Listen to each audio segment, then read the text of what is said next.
Hello there everyone, welcome to my channel. So in this video guys, we will talk about what is software development lifecycle is all about. Before we start, I would like to say thank you so much to all my viewers, silent viewers, and supporters in my channel. Thank you for watching and listening to my videos.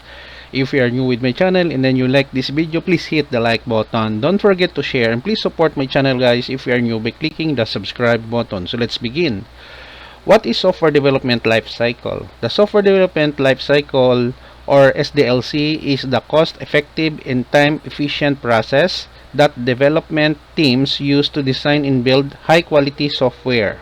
The goal of SDLC or software development lifecycle is to minimize project risks through forward planning so that software meets customer expectations during production and beyond.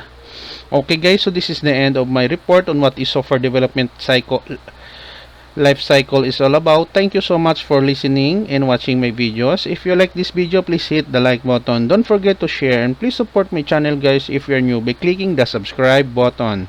See you in the next video tutorial guys. This is your friend Jake saying bye bye for now.